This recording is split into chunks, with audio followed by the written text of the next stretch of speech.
Promote your brand here at Viral Hip Hop News. Hit me, Sam Ant, at dlsmediainc1@gmail.com. dlsmediainc1@gmail.com. Let's go. Absolutely. Absolutely. I want to transition because there was an article that came out a few days ago that's being talked about, but I don't really see any mainstream media speaking about it too crazy. And that was in Georgia. A couple accused of sexually abusing adopted boys. Husband bragged about molesting them. Now, these were two homosexual men that adopted two young boys and did some pretty vile and disgusting things to these young boys. Not really being talked about, but we're going to talk about it here and get your thoughts and opinions on what we heard and what transpired. Well, I posted on Twitter 2 days ago that article, so I generated some discourse on that. Let me see. They don't want to talk about that, but you see, that is a reality. And what's going to happen when we look at this experiment, which is exactly what it is, in 50 years, 40 years, 30 years, 20 years? How many people are going to be ruined by it? You see, maybe that's the best thing that can happen to somebody under some very bad circumstances, i.e., you have to be raised in this kind of environment. Is it better than being in an orphanage? Maybe. Is it more dangerous than being in an orphanage? Quite a bit more so. We have this thing, remember, the whole 9 yards is predicated on certain people are born that way, right? Yes, sir. If they are born that way, why do they need to engage in such recruitment/grooming efforts? Steep. See, one of the bad things about propaganda is that if you tell it long enough and loud enough your point, even if it's an outright lie, people will believe it. That doesn't make it true. And the other thing is that tell it long enough and loud enough doesn't just go to the listener, it goes to the person who's telling the lie. They start believing it also. Now, it's their right to get their freak on in the bedroom, but it's not their right to try and groom these children and convert them. Now, right now, last I checked, where in this country do you have a school board that allows people to teach heterosexual sex to the children? They don't. So what about the other way? And exactly why are you doing that? All you got to do is say, hey, that's your thing, but why do you have to break it down like you're recruiting? I look at it and it says to me, oh, wow, they're trying to seduce and recruit. So what's going on? Is anybody not getting this point? And see, other point too,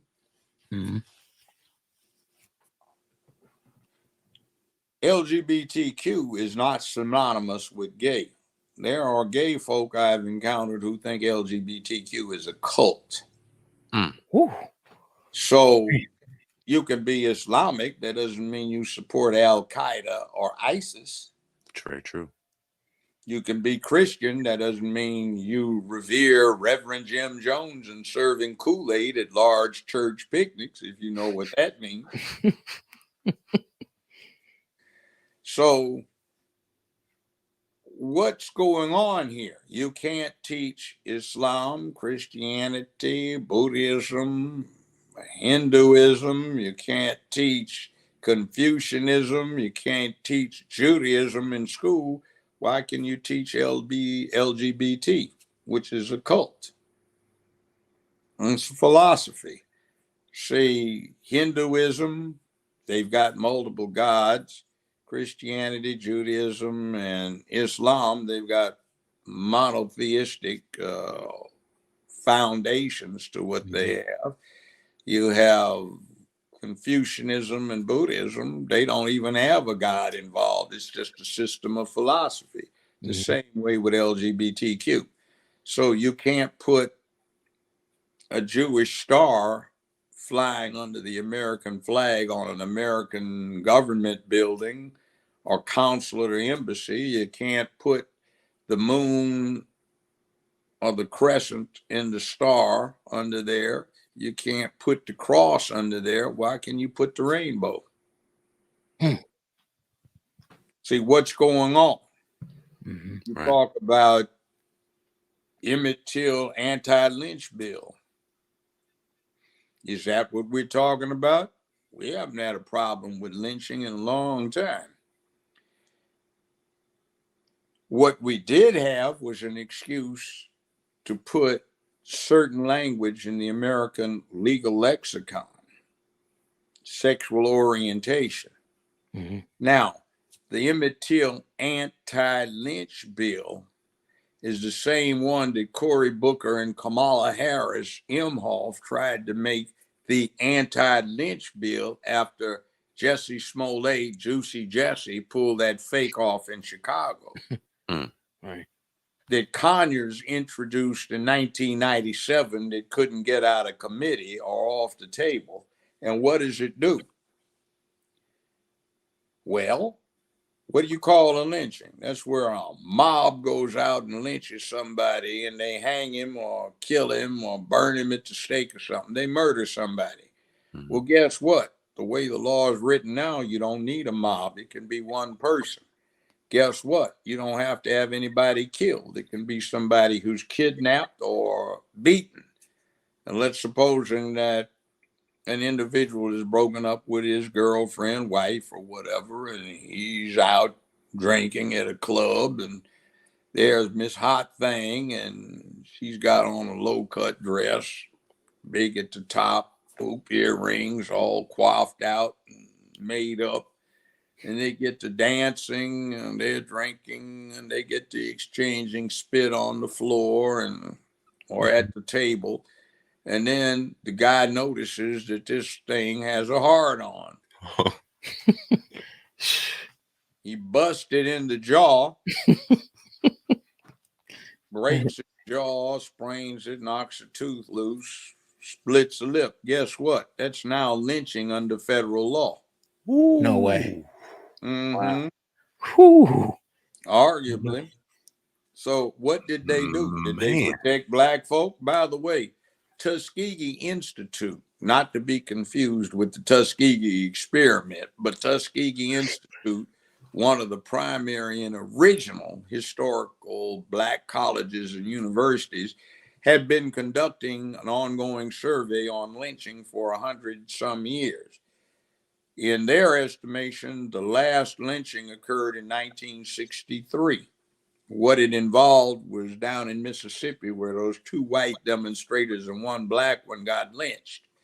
So there hasn't been one since 1963 that qualified as a lynching using the American legal lexicon. Now, down on the southern border, some of those Mexican cartels are hanging people from trees, but that's mob, gang, organized crime violence. It's not classic lynching. And by the way, half as many black folk that have been lynched in the country's history, you have white folk lynched, but you know where you get them from? Where? Watch a Turner movie channel movie, 1930, 1940. Boys, I'm sheriff here, and we ain't gonna hang nobody till they get a fair trial. We gonna give them fair trial before we hang him. Now back off before I have to take one of you varmints and do something to him. Wow. So what exactly did we accomplish when we said Emmett Till anti-lynch bill? Steve, man. Right. See, it's a problem, but what are we really getting? Because we go to the cliche catchwords. Right. And then we have another thing. We've got an amplification of the war between the sexes. That's been going on since Alley-Oop was in a cave down in the southern tip of South Africa, all the way up to when they got into the frozen ice ages in Europe. There's been a man-woman war going on, but it's kind of friendly. And everybody understands. But now it's been turned into a thing where it's all encompassing. And unfortunately, the boys don't get man training when they ought to. So they don't grow up acting right. Facts. The women don't get protected.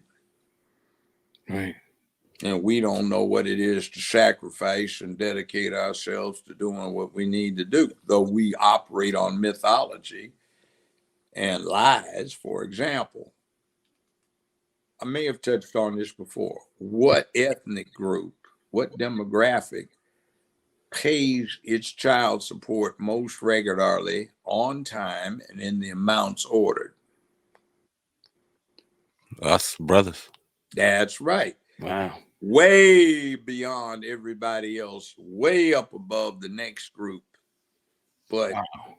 even our, Obama president said we needed to get it together because we were worse out of all the groups. And that's a lie. We're not. We're the best. So what does that say? That's a myth. Other myth, Black men try to spend more time dealing with educating and schooling their children than any other ethnic group's men. But we don't get credit for that. Mm. So where do we go? Boys and girls, should they be raised the same? No, they shouldn't. For example, a young guy standing up and busting the bully in his jaw. To stop it, he screws up his courage and shows individual bravery by doing what he's got to do. But that's a hell of a lot different than two girls brawling, which is, what do we say, unladylike. Mhm. But then the gentlemanly art of self-defense is not the same as being unladylike. There are differences. Yes, sir. For sure. For sure. We are expendable. Women are a resource.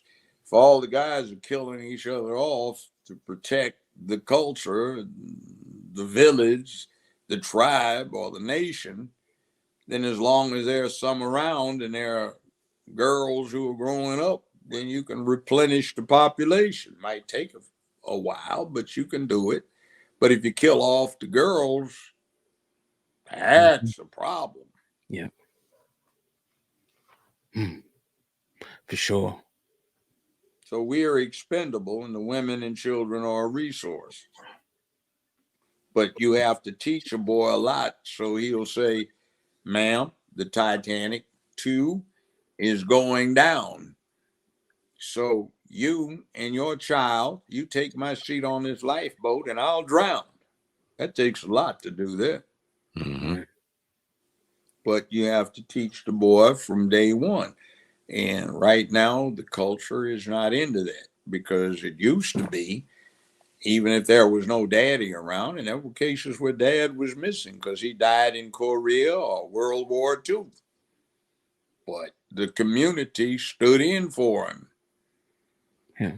Right. Social media, the press, the entertainment industry, they stood in for him. And by the way, that thing that Hillary Clinton stole off, where it takes a whole village to raise a child, that's not quite what that was about. It was a Yoruba saying that I knew about. It said, "Oh, great man of your people, fear not dying for your people, because your village will raise your boys, your sons, to be men like you."